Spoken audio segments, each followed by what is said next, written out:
The wealthy man was having a delightful time with his female secretary. An assassin had already set his sights on him, but he couldn't resist stealing a glance at the woman's smoking hot body, causing his heart rate to skyrocket to 101. He tried hard to regulate his breathing, because only when his heart rate was at 60 would he be in the optimal state for shooting. As the rich man appeared within the shooting range, he flicked off the safety and pulled the trigger. The beautiful woman suddenly moved her body, blocking the bullet. He quickly reloaded, ready to fire another shot, but the bodyguard had already spotted his shooting position and swiftly drew the curtains. Left with no choice, he had to abort the mission, disassembling his gun and beginning his retreat. He quickly packed his equipment into his bag, picked up the shell casing from the ground, took off his jacket, then put on his helmet and rapidly headed downstairs. Hopping on the motorcycle parked right outside the door, he casually tossed the silencer into the sewer. By weaving through alleys, he avoided the patrolling police cars. As he passed a garbage truck, he threw all his gear into it. Finally, he stopped the motorcycle and started walking. He nonchalantly threw the helmet into the river. He arrived at a convenience store, promptly removed all his clothes, and thoroughly washed his body, even meticulously shaving his beard.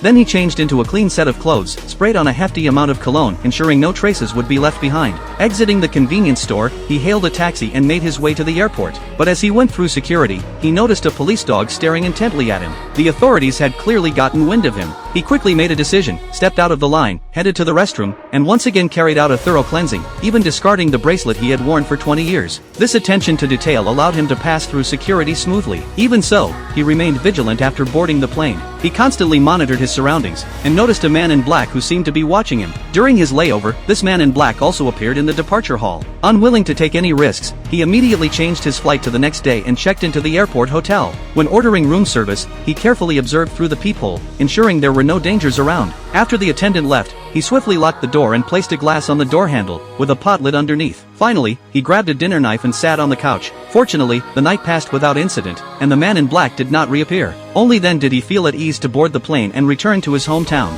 His car was parked right outside the airport, but on the drive home, constantly changing routes and avoiding driving parallel to any other vehicles. After a whole day of detours, he finally arrived home. But as soon as he reached the door, he noticed two large footprints on the ground. Clearly, someone had been keeping watch here. So he promptly retrieved the handgun from his car and rushed into the house, only to be stunned by the scene before him. The house was in utter disarray, with traces of blood even in the bathroom. He hastily dialed his wife's number, only to learn that she had been seriously injured and hospitalized with a head injury and was not yet out of danger. His brother-in-law told him that two strangers had barged into the house that morning, interrogating his wife about his whereabouts, nearly losing her life in the process. Upon hearing this, he immediately transferred his wife to a private hospital. Then, in the yard of their home, he dug up the emergency equipment hidden underground and began plotting his revenge.